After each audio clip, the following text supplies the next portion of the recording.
may kasalanan. Kaya pinabayaan siya.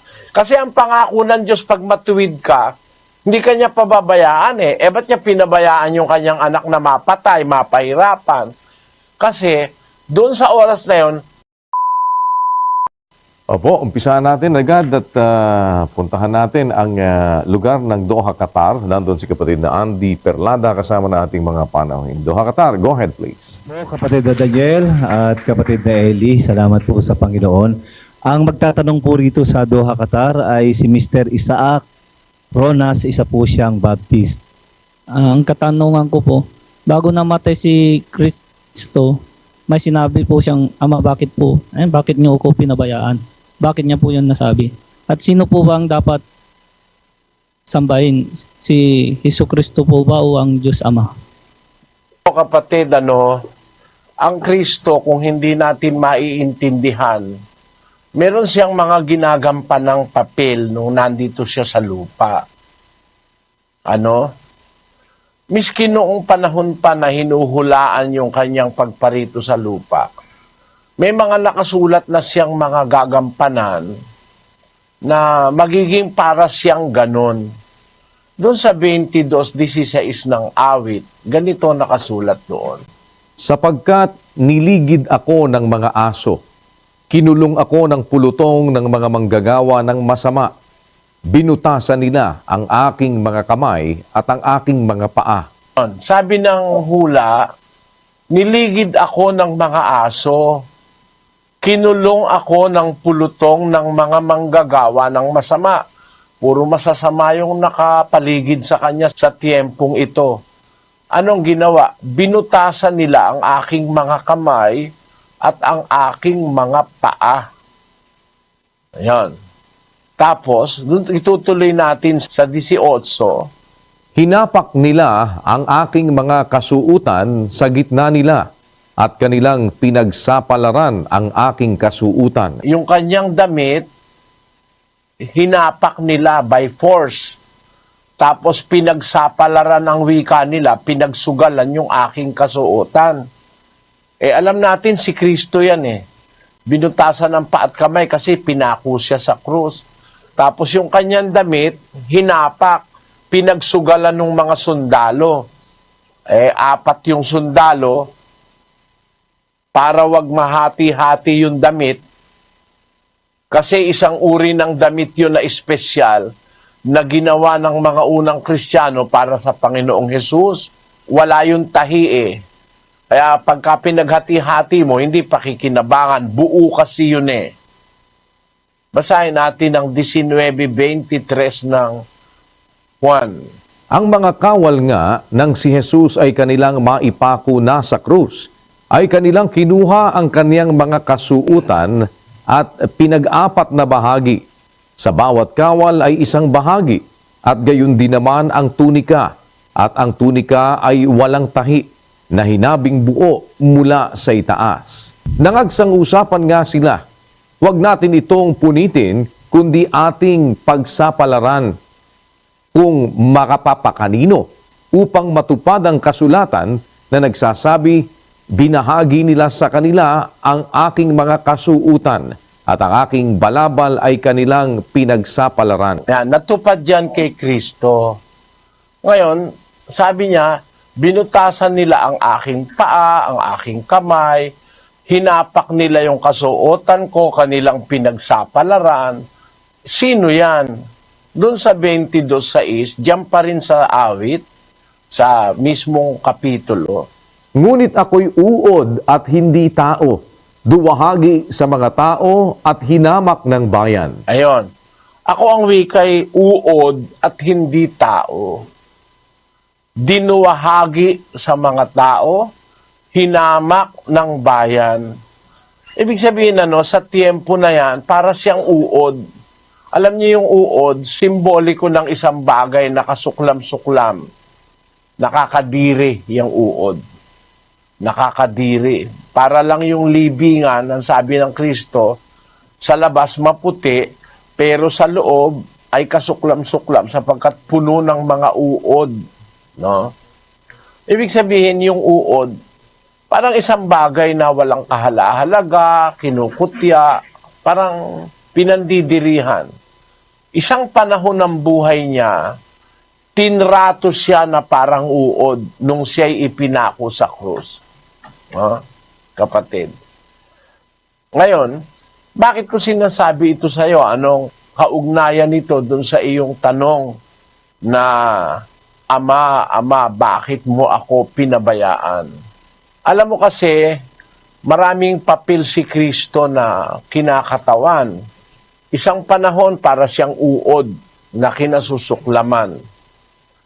Isang panahon ay para siyang isang kriminal doon sa 8:40 ng Juan. Ganito naman ang pangyayari roon.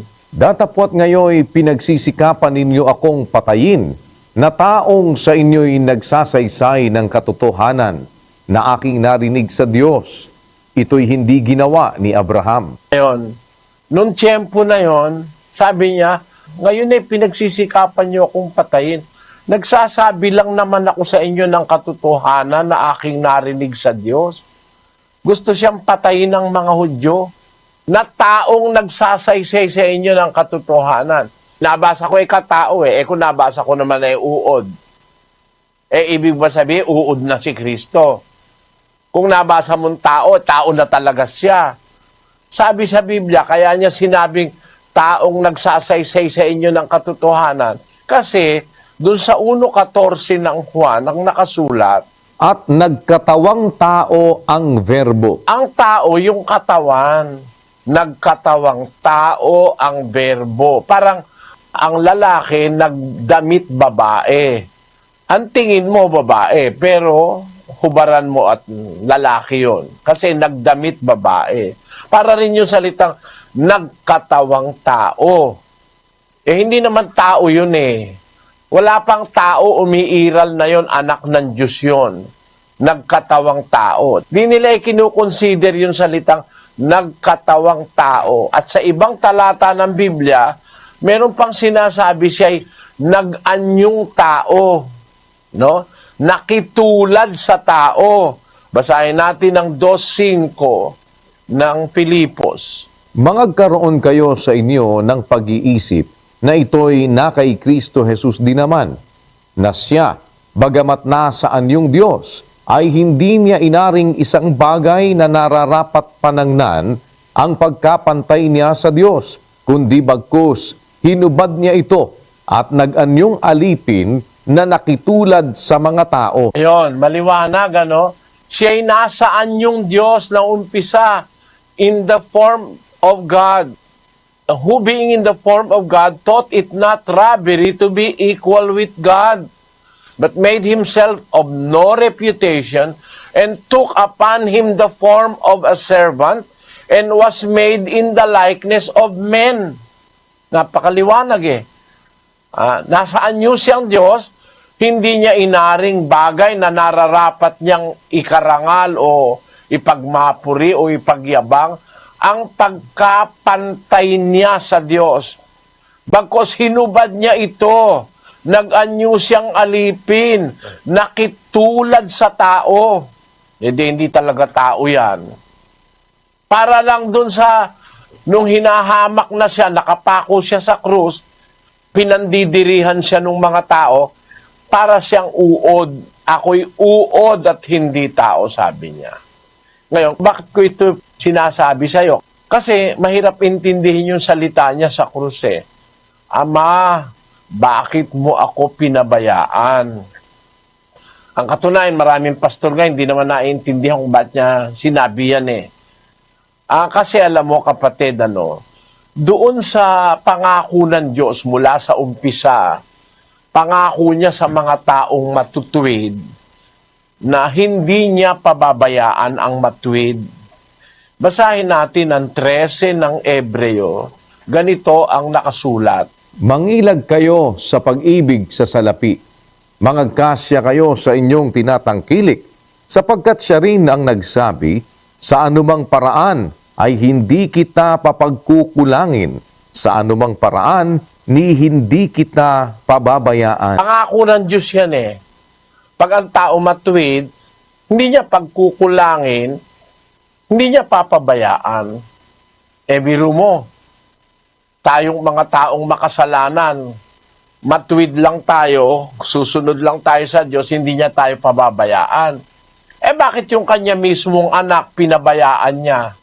Sabi dun sa daing ni Kristo sa krus, Eli, Eli. Ang ibig sabihin nun, yung salitang Eli ay short ng salitang Elohim, na ang kahulugan sa Hebreo ay Diyos. Sabi niya, Eli, Eli, lama sabachthani. Sa makatwid bagay, yun ang interpretation. Diyos ko, bakit mo ako pinabayaan? Kung mabasa mo yan, lalabas. Yung mga nakarinig kay Kristo nung nakapako siya sa krus, lalo siyang tinutuya. Niligtas niya kayong iba, hindi niya mailigtas sarili niya. Nagpadilat siya ng bulag, hindi niya mailigtas sarili niya. Bumuhay siya ng patay siya, hindi niya mailigtas ang sarili niya. Lalo siyang hinamak. Lumalabas nga, pinabayaan talaga siya. Ba't siya pinabayaan? Yun ang mahalaga doon. Maintindihan natin, ba't siya pinabayaang mamatay, maparusahan? Bakit? Basahin natin ang katwiran kung ba't siya pinabayaan. Sa 2 Korinto Kapitulo 5, ganito ating mababasa sa 21. Yaong hindi nakakilala ng kasalanan ay kanyang inaring may sala dahil sa atin, upang tayo'y maging sa kanya'y katwiran ng Diyos. Yun. Yaong hindi nakakilala ng kasalanan, si Kristo yon, yung anak. Kanyang inaring may sala. Doon sa tiempo pala na yon, inaari siya ng Diyos na may sala, may kasalanan. Kaya pinabayaan siya. Kasi ang pangako ng Diyos pag matuwid ka, hindi kanya pababayaan ba't niya pinabayaan yung kanyang anak na mapatay, mapahirapan? Kasi doon sa oras na yon, siya ay nasa lugar natin. He is representing us, tayong mga tao. Ang nagre-represent sa atin doon sa krus, si Kristo. Na imbis tayo ipako sa krus, siya ang nagpapako para matubos niya ang ating kasalanan. Alam mo kapatid, siguro ang kahulugan ng salitang pantubos. Halimbawa, may nakasanla, nakasanla 100,000. Yung pantubos na pera, yun ang representasyon ng halaga nung tinutubos mong lupa. Si Kristo, pantubos, siya ang tumubos sa ating kasalanan. Kaya yung dapat nating isaper o tiising parusa, kahihiyan, siya ang tumiis nun, siya ang lumagay sa lugar natin. Kaya ang tawag sa kanya, Redeemer manunubos. Redeemer. Instead of us being in the cross, siya ang kumuha ng ating lugar. At dun sa tiempo na yon, pinabayaan siya ng Ama. Bakit? Hindi niya matutubos ang kasalanan natin kundi siya magsasaper ng parusa at mamamatay. Yung kamatayan niya, yun ngayon ang tumubos sa atin. Basahin natin ng 2:14 ng Hebreo. Dahil sa mga anak ay mga may bahagi sa laman at dugo, siya na may gayon ding nakabahagi sa mga ito, upang sa pamamagitan ng kamatayan ay kanyang malipol yaong may paghahari sa kamatayan, sa makatwid ay ang diablo. Upang sa pamamagitan ng kamatayan, madaig niya yung may paghahari sa kamatayan, sa makatwid ay ang diablo. Kaya yung kamatayan niya, yun ang tumubos sa atin. Yun ang nagdala ng ating kaligtasan. Instead of us being put to death because of our sins, the Son of God took our place in the cross. Kaya tama lang na nung oras na yon, pinabayaan siya ng Diyos para matubos niya ang ating kasalanan. Intindihan mo po yon, kapatid na Isaac? Opo, maraming salamat po. Kasi ulitin ko, isang pagkakataon para siyang uod. Isang pagkakataon para siyang taong kriminal na binabato para mamatay. Sa krus, finally, siya ang ating representasyon doon.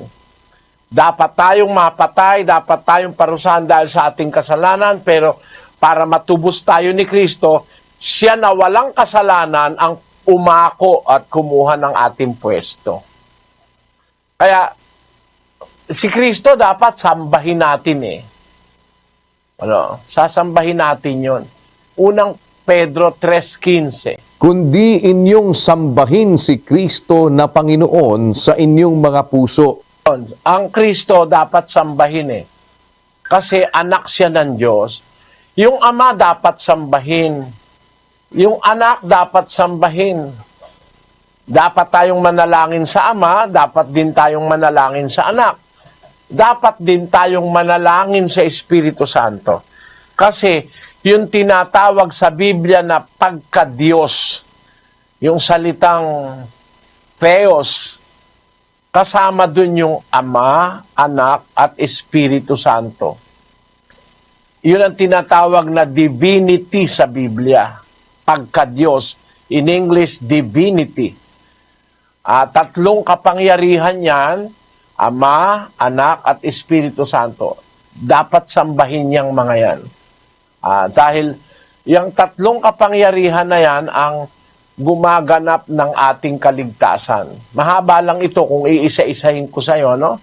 Pero sa tanong mo, sino ba dapat sambahin? Dapat sambahin ng Ama. 4:24 ng Juan, basahin natin.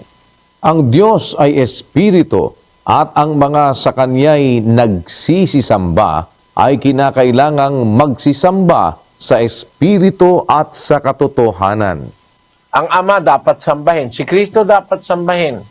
Ang Espiritu ng Diyos dapat sambahin. Ayun ang dapat nating makita. Yun ang maikli lang na sagot ko para doon sa ikalawa mong tanong. Hahaba kasing masyado, kapatid. Ano? Pero sana naunawaan mo. Salamat sa iyo, sa iyong pagdalo. Makinig ka lang. Kung ayaw mo mang umanib, mapatunayan ko lang sa iyo yung baptist, mali yan. Mali yan. Tawag pa lang dyan, mali na eh. Nakadiskusyon ko yung baptist dun sa Angeles, yung pinakamataas nilang pastor. Sabi ko, yung mga members mo, anong tawag? Baptist daw. Tanong ko, nagbabautismo ba mga membro mo? Hindi daw, siya lang. Mali ang membro mo. Ba't mo tinatawag na baptist hindi naman pala nagbabautismo?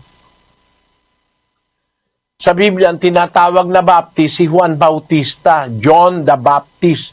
Bakit? Bautisador diyan naman sa inyo, pati miyembrong hindi nagbabautismo, baptist na rin. Mali talaga Pagbigyan mo lang ako, kapatid na Isaac, at makinig ka lang sa doktrina, makakatuklas ka ng ginto, na mina ng ginto sa buhay mo. Pagpalain ka naman ng Panginoon. Kapatid na Daniel. Salamat po.